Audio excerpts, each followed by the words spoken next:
નમસ્કાર વિદ્યાર્થી મિત્રો, વિશ્વગ્રામ વિદ્યાપીઠ શૈક્ષણિક સંકુલમાં આપ સૌ વિદ્યાર્થીઓનું હાર્દિક સ્વાગત છે. આજે આપણે ધોરણ 11 કોમર્સ નામાના મૂળ તત્વો ચેપ્ટર નંબર 5 પેટા નોંધોનો અભ્યાસ કરીએ. છેલ્લે આપણે વિડિયો લેક્ચરમાં પેટા નોંધના પ્રકારમાં ખરીદ નોંધનો અભ્યાસ કર્યો હતો. ખરીદ નોંધના મુખ્ય બે પ્રકાર હતા: સાદી ખરીદ નોંધ અને ખાનાવાળી ખરીદ નોંધ. સાદી ખરીદ નોંધનું ઉદાહરણ જોયું હતું. ત્યાર પછી ખાનાવાળી ખરીદ નોંધના બે પેટા પ્રકાર હતા: માલના પ્રકાર પ્રમાણે અને માલ અને ખર્ચના ખાનાવાળી ખરીદ નોંધ. આ બેયના આપણે ઉદાહરણ જોયા હતા. આજે આપણે પેટા નોંધનો પ્રકાર 2 વેચાણ નોંધનો અભ્યાસ કરીએ.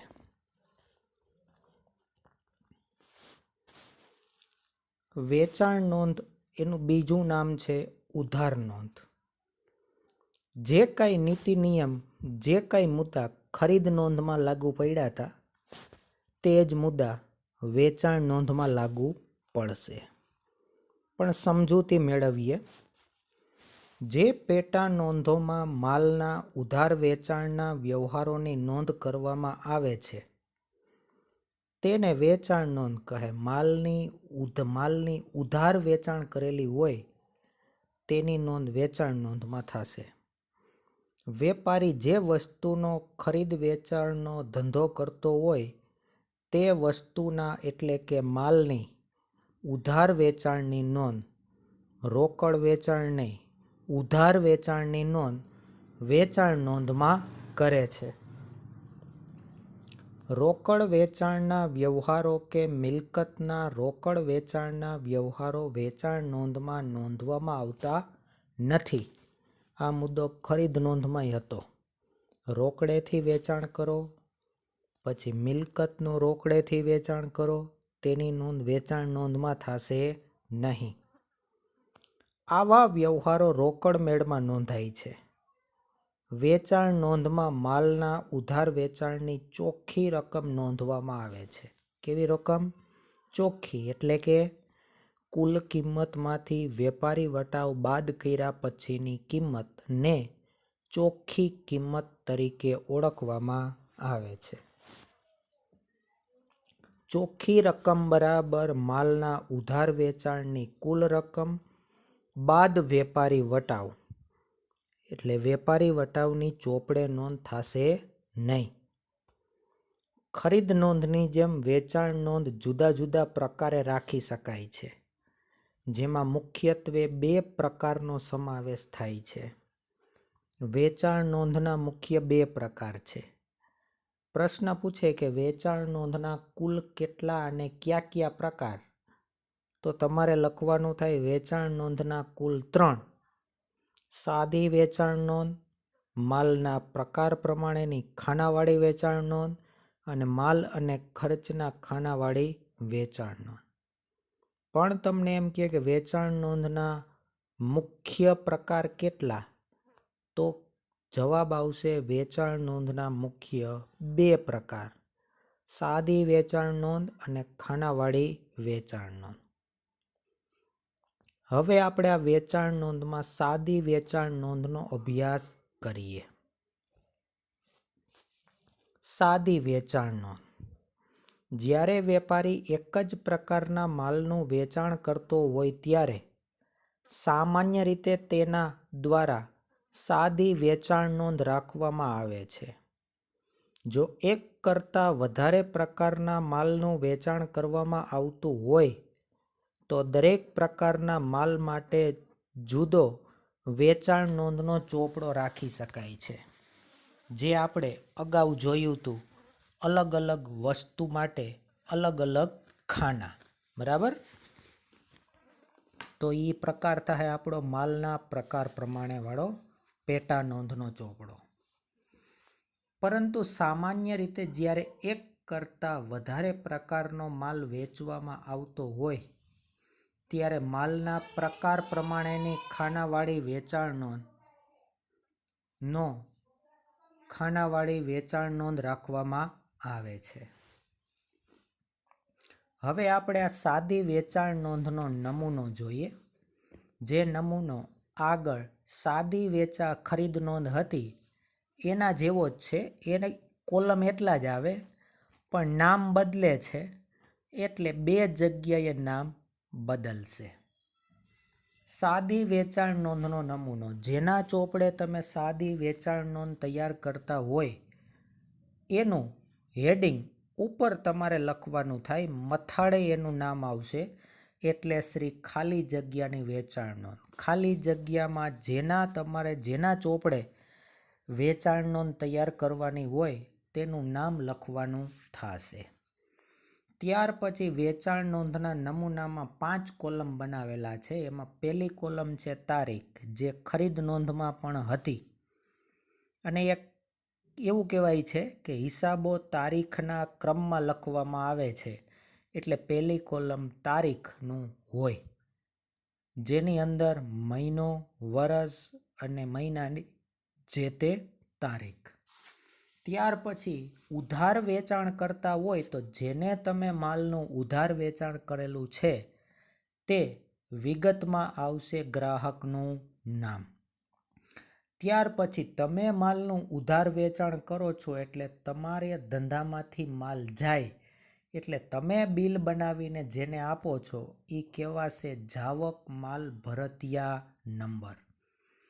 જે વ્યવહારની અંદર આ ભરતિયા નંબર આપેલા હોય તે 3 નંબરની કોલમમાં ભરતિયા નંબર લખવા. ત્યાર પછી ખાતા વહી પાના નંબર. જે ગ્રાહકનું નામ છે એ ક્યાં ખાતા વહીના ચોપડાના પાના ઉપર આવેલું છે તે ખાતા વહી પાના નંબર લખવાના થાય. પણ એ ડિટેલ આપણી પાસે હશે નહીં એટલે અહીંયા આપણે માત્ર ડેશ કરવાનો થશે. છેલ્લે રકમ રૂપિયા. જે વ્યવહારની નોંધ તમે વેચાણ નોંધમાં કરો એની ચોખ્ખી રકમના ખાનામાં લખવાની થાય, એટલે કે વેપારી વટાવ બાદ કર્યા પછીની. બધાય વ્યવહાર લખાઈ જાય પછી છેલ્લે સરવાળો આવશે, જેને આપણે નામ આપશું કુલ ઉધાર વેચાણ. વેપારી છે એ એની અનુકૂળતા પ્રમાણે વેચાણ નોંધ તૈયાર કરતો હોય છે. અઠવાડિયાની, પખવાડિયાની કે પછી 1 મહિનાની. જો 1 મહિનાની તૈયાર કરતો હોય તો 1 મહિનાને અંતે ટોટલ કરો તો ખ્યાલ આવે કે 1 મહિનાને અંતે વેપારીએ કુલ ઉધાર વેચાણ કેટલું કર્યું. બરાબર. હવે આપણે આનું એક ઉદાહરણ લઈએ. ઉદાહરણ નંબર 4. નીચેના વ્યવહારો પરથી શ્રી જગદીશ હાર્ડવેર સ્ટોર કે જે લોખંડના વેપારી છે તેમના ચોપડામાં વેચાણ નોંધ તૈયાર કરો. અહીંયા કોઈ વસ્તુના પ્રકાર આપ્યા નથી એટલે આપણે દાખલો સાદી વેચાણ નોંધથી તૈયાર કરવાનો થાય છે. વર્ષ આપ્યું 2015, મહિનો આપ્યો છે જૂન. બાજુમાં જગદીશ હાર્ડવેર સ્ટોરની વેચાણ નોંધ છે, નમૂનો બનાવ્યો છે. 1 તારીખનો વ્યવહાર વાંચીએ. મનનને 13,000નો માલ 3 માસની શાખ પર વેચ્યો અને સાથે બિલ નંબર 1967 મોકલી આપ્યું. 3 માસની શાખ એટલે વ્યવહાર ઉધાર છે, વેપારી વટાવ છે નહીં એટલે નોંધ થશે ચોખ્ખી રકમ પૂરેપૂરી 13,000થી. તો તારીખ 1, ગ્રાહકનું નામ લખીએ મનન, ખાતે જાવક ભરતિયા નંબર તમને વ્યવહારમાં આપ્યા છે 1967, ખાતા વહી પાના નંબરમાં ડેશ અને રકમના ખાનામાં ચોખ્ખી રકમ પૂરેપૂરી 13,000 રૂપિયા. તારીખ 6 આનંદ સ્ટોર્સને 8,000નો માલ 5% વેપારી વટાવે વેચ્યો. મજૂરીના 300 સાથેનું બિલ નંબર 1970 મોકલી આપ્યું. આગળ પણ મેં સૂચના આપી હતી કે અહીંયા વ્યવહારની સાથે ખર્ચ આપેલ છે, પણ આપણે માલનું ઉધાર વેચાણની જ નોંધ કરીએ છીએ અને ખર્ચ છે એ રોકડમાં ચૂકવવામાં આવે છે, એટલે એની નોંધ રોકડ મેળમાં થશે. એટલે 300 રૂપિયા મજૂરી આપણે વેચાણ નોંધમાં લખશું નહીં, પણ એની આગળનો વ્યવહાર છે એ ઉધાર છે અને વેપારી વટાવ બાદ કર્યા પછીની ચોખ્ખી રકમથી નોંધ કરશું. તો 8,000ના 5%, 8 × 5 = 40, 400 રૂપિયા બાદ કરશું એટલે માલનું ચોખ્ખા વેચાણની કિંમત આવશે 7,600. ગ્રાહકનું નામ આવશે આનંદ સ્ટોર ખાતે. તો લખીએ તારીખ 6 આનંદ સ્ટોર્સ ખાતે, જાવક ભરતીય નંબર 1970 અને રકમના ખાનામાં રૂપિયા આવશે વેપારી વટાવ બાદ કર્યા પછીની 7,600. તારીખ 10 5,000ના માલનું વેચાણ કર્યું. આ વ્યવહારની અંદર નથી કોઈ વ્યક્તિ, પેઢી કે સંસ્થાનું નામ કે નથી રોકડ શબ્દનો ઉલ્લેખ. આ બેમાંથી કોઈનો ઉલ્લેખ ન હોય તો વ્યવહાર રોકડ થાય અને રોકડ વ્યવહારની નોંધ વેચાણ નોંધમાં થશે નહીં. તારીખ 20 યંત્ર ભરતને 16,000માં વેચી દીધું. યંત્રની વાત આવી, યંત્ર મિલકત છે એટલે મિલકતની નોંધ પણ થશે નહીં. ઉધાર મિલકતની નોંધ છે એટલે એની નોંધ ખાસ આમ નોંધમાં થશે. કેમાં થશે? ખાસ આમ નોંધમાં. તો વેચાણ નોંધમાં થશે નહીં. તારીખ 25 અશ્વિનને 9,000નો માલ 10% વેપારી વટાવે વેચ્યો અને અશ્વિને 50% રકમ તરત જ ચૂકવી આપી. અંશતઃ રોકડનો વ્યવહાર છે, તો વેચાણ નોંધમાં પૂરેપૂરો ઉધાર સમજી અને આપણે નોંધ કરીએ. જ્યાં 50% રોકડને આપણે ધ્યાનમાં લેવાના થતા નથી.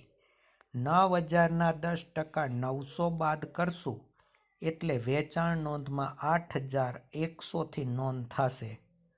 તારીખ લખીએ 25 અશ્વિન ખાતે, જાવક ભરતીય નંબર છે નહીં, રકમના ખાનામાં 8,100. તારીખ 27 રોશનને 11,000ના માલનું વેચાણ 10% રોકડ વટાવે રોકડેથી કર્યું. રોકડ વટાવ અને રોકડેથી કર્યું કીધું છે એટલે વ્યવહાર રોકડ થાય. રોકડ વ્યવહારની નોંધ સાદી વેચાણ નોંધમાં થશે નહીં. પછી તે સાદી વેચાણ નોંધ હોય, ખાનાવાળી વેચાણ નોંધ હોય કે ખર્ચના ખાનાવાળી વેચાણ નોંધ હોય, એ કંઈમાં થશે નહીં. તારીખ 29 મોહિત પાસેથી 10,000નો માલ મોકલવાનો ઓર્ડર મળ્યો. હજી ઓર્ડર મળ્યો છે, બિન આર્થિક વ્યવહાર થાય. માલની કાંઈ આમાં ઓર્ડર આપીએ ત્યારે લેવડ દેવડ થતી નથી, માટે બિન આર્થિક વ્યવહારની નોંધ પણ આપણે તૈયાર કરીએ સાદી વેચાણ નોંધમાં થશે નહીં. 30 તારીખ અને છેલ્લી તારીખ ખુશ્બુને 30,000નો માલ 10% વેપારી વટાવે અને જો 30 દિવસમાં નાણાં ચૂકવે તો 30 તારીખ પછીના 30 દિવસમાં નાણાં ચૂકવે તો 5% રોકડ વટાવ આપવાની શરતે વેચ્યો. ભરતીય નંબર 1995 ખુશ્બુને મોકલી આપ્યું, પણ 30 દિવસની મુદત આપી છે એટલે આજની તારીખે તો વ્યવહાર ઉધાર જ ગણાશે, માટે ઉધાર વ્યવહારની નોંધ વેચાણ નોંધમાં થશે.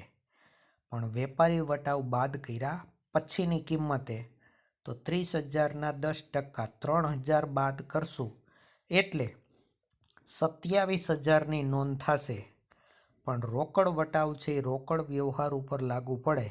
ઉધાર વ્યવહારમાં તો માત્ર વેપારી વટાવ એક જ બાદ થશે. તો તારીખ લખીએ 30.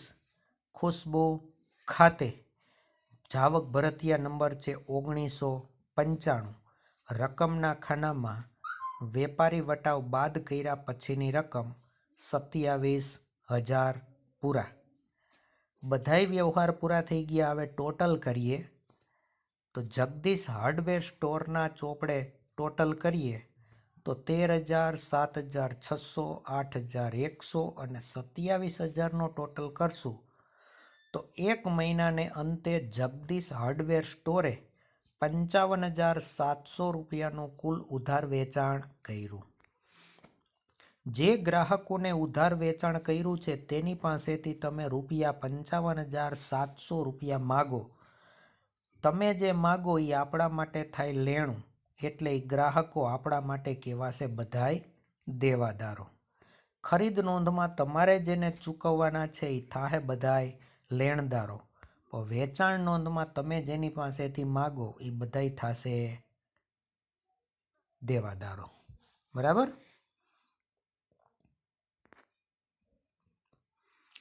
ત્યાર પછી ઉદાહરણ નંબર 5. નીચેના વ્યવહારો ઉપરથી શ્રી ભાવના ટેલિકોમના ચોપડે ખાનાવાળી વેચાણ નોંધ તૈયાર કરો. વેચાણ નોંધનો બીજો પ્રકાર ખાનાવાળી વેચાણ નોંધ.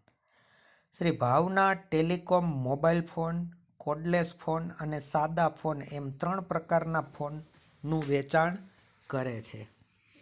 તો વેચાણ નોંધનો બીજો પ્રકાર છે માલના પ્રકાર પ્રમાણેની ખાનાવાળી વેચાણ નોંધ. ભાવના ટેલિકોમ છે એ 3 પ્રકારના મોબાઈલનો ધંધો કરે છે, વેચાણ કરે છે. મોબાઈલ ફોન, કોર્ડલેસ ફોન અને સાદા ફોન. તો બાજુમાં જે ફોર્મેટ છે એમાં માત્ર અલગ જોવા જાવ તો રકમ રૂપિયામાં 3 અલગ મોબાઈલ જેનું વેચાણ કરે છે તે અલગ નામ આપેલા છે. બાકી બધું આગળ જે સાદી વેચાણ નોંધ જોઈતી એ જ પ્રમાણેના બધાય કોલમ આપેલા છે.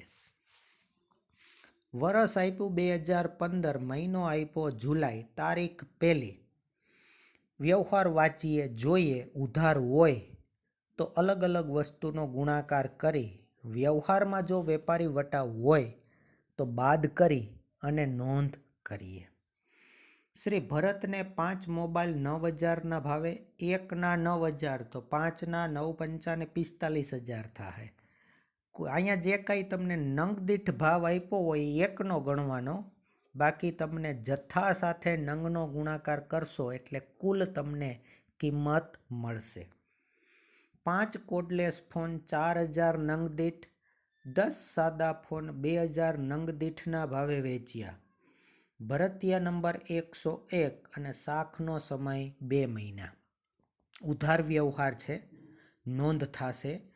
તારીખ લખીએ 1. શ્રી ભરત ખાતે જાવક ભરતિયા નંબર આપ્યા 101. 5 મોબાઈલ 9,000ના ભાવે તો 9 પંચાન 45,000 મોબાઈલ ફોનના ખાનામાં. ત્યાર પછી 5 કોર્ડલેસ ફોન 4,000ના ભાવે તો 4 પંચાને 20,000 રૂપિયા કોર્ડલેસ ફોનના ખાનામાં. અને 10 સાદા ફોન 2,000ના ભાવે તો 2,000 ગુણ્યા 10 એટલે 20,000 રૂપિયા સાદા ફોનના ખાનામાં. વેપારી વટાવ છે નહીં એટલે ગુણાકાર કરી અને કુલ રકમ જે તમારા માટે ચોખ્ખી રકમ થશે તે મોબાઈલ ફોન, કોર્ડલેસ ફોન અને સાદા ફોનના ખાનામાં લખી.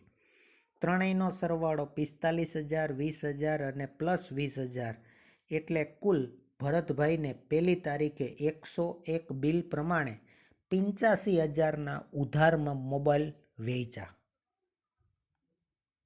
તારીખ 7. મોબાઈલ ફોન નંગ 3 8,000 નંગ દીઠ અને સાદા ફોન નંગ 2 1,800 નંગ દીઠનું વેચાણ કર્યું. કોઈનું નામ નથી માટે વ્યવહારમાં કોઈનું નામ કે રોકડ શબ્દનો ઉલ્લેખ ન હોય તો વ્યવહાર રોકડ ગણાશે. માટે આ વ્યવહારની નોંધ ખાનાવાળી વેચાણ નોંધમાં થશે નહીં. તારીખ 15.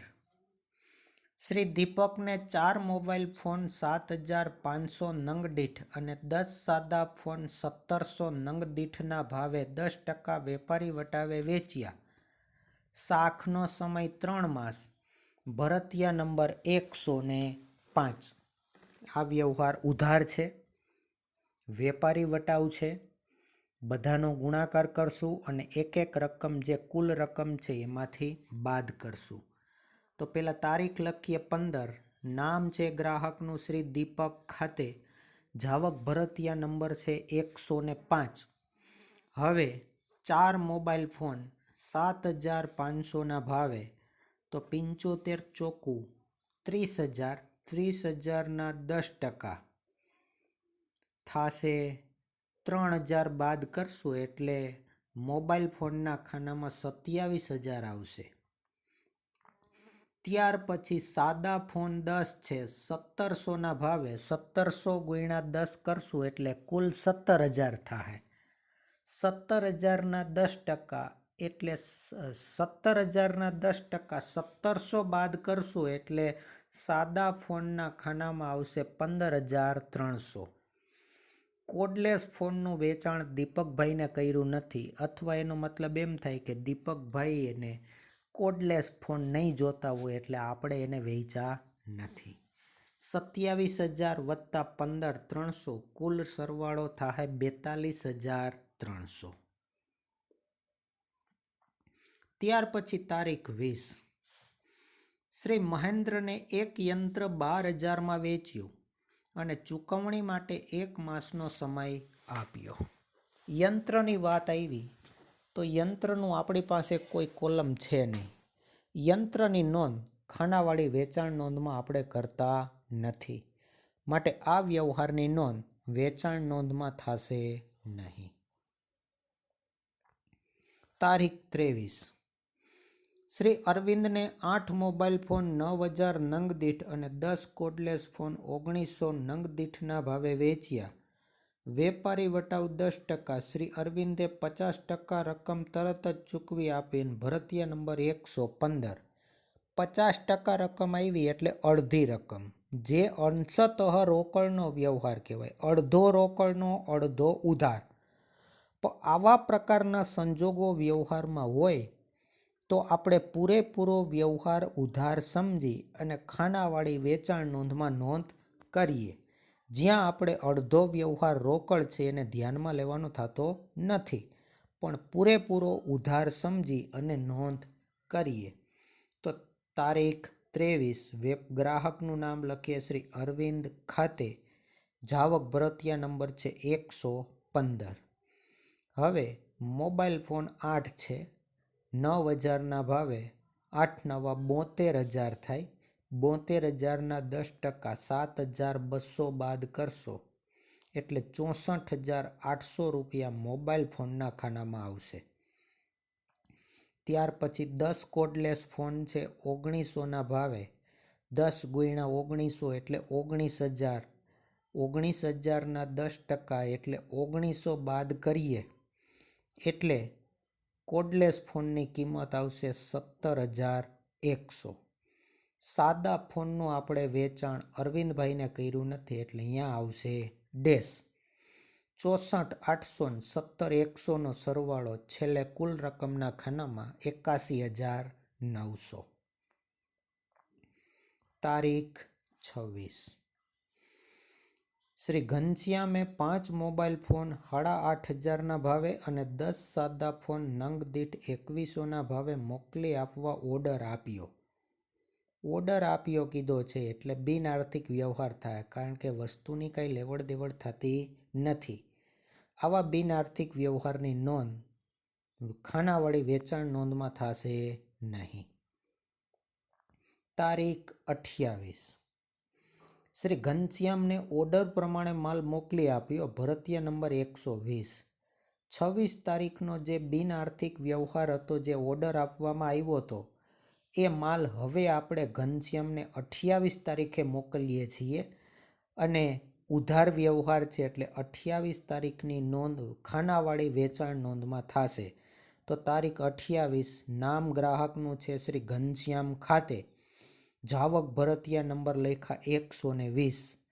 હવે કિંમત અને નંગ 26 તારીખના વ્યવહારમાંથી ધ્યાનમાં લેવામાં આવશે. વેપારી વટાવ છે નહીં. એટલે 5 મોબાઈલ 8,500ના ભાવે, એટલે મોબાઈલ ફોનના ખાનામાં આવશે 42,500.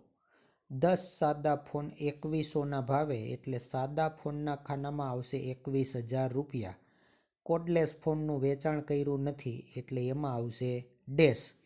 42,500 વત્તા 21,000નો સરવાળો 63,500 કુલ રકમના ખાનામાં. છેલ્લે 31 તારીખ છે. મિલનને 2 મોબાઈલ 7,000ના ભાવે અને 3 કોડલેસ ફોન 3,500ના ભાવે રોકડેથી વેચ્યા. રોકડેથી વેચ્યા કીધા હોય તો રોકડ વ્યવહાર થાય અને રોકડ વ્યવહારની નોંધ ખાનાવાળી વેચાણ નોંધમાં થશે નહીં. તો આ રીતે બધાય વ્યવહાર અહીંયા પૂરા થઈ ગયા. હવે એનો ટોટલ કરીએ તો કુલ ટોટલ 85,000, 42,300, 81,900 ને 63,500નો કરશું તો કુલ મોબાઈલનું વેચાણ કર્યું છે 2,72,700. એમાં મોબાઈલ ફોન વેચ્યા છે 1,79,300ના. કોડલેસ ફોન વેચ્યા છે 37,100ના અને સાદા ફોન વેચ્યા છે 56,300ના. હવે 1,79,300 વત્તા 37,100 વત્તા 56,300નો સરવાળો કરશો તો એનો કુલ સરવાળો 2,72,700 થશે. તો આ રીતે વિદ્યાર્થી મિત્રો સાદા દાખલા છે. જો તમને ખરીદ નોંધ મગજમાં બેહી ગઈ હોય તો વેચાણ નોંધના દાખલા ગણવા ઈઝી છે. આવા જ દાખલા સ્વાધ્યાયના તમે ગણજો. બરાબર? અસ્તુ.